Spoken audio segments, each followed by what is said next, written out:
Bye-bye Champions League. Follow Bro Time on TikTok dan YouTube jika anda mahukan more Liverpool and football content.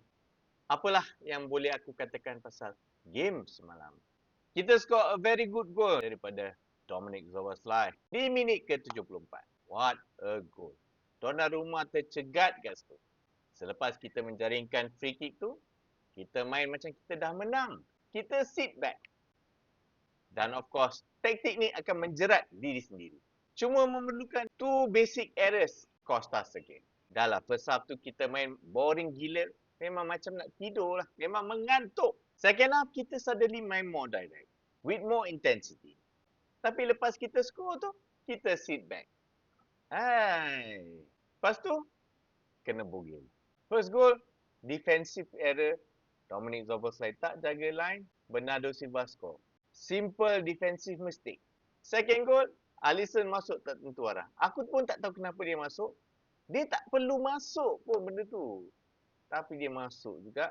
Nak buat macam mana. Dan Haaland score penalty. Seriously, aku rasa macam tim ni dah tak kisah dah. Dia main bagus ke atau dia main teruk. Aku nak tepuk tangan lah. Tahniah kepada Craig Pawson, referee semalam dan VAR. Okey, aku agree. Dominic Szoboszlai kena red card pasal foul ni kepada Erling Haaland kerana dia pun last man. Tapi ni Gehi tarik ni, Mo Salah denying a goal scoring opportunity, bukan red card. Ini dia bagi yellow card je.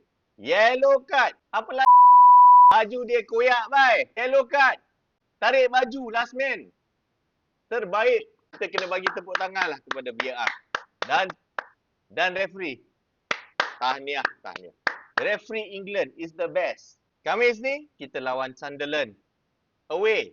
Dah lah kita tak ada Dominic Szoboszlai, our player of the season.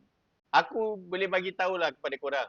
Lupakan sajalah hasrat top 4 dan bermain di dalam Champions League.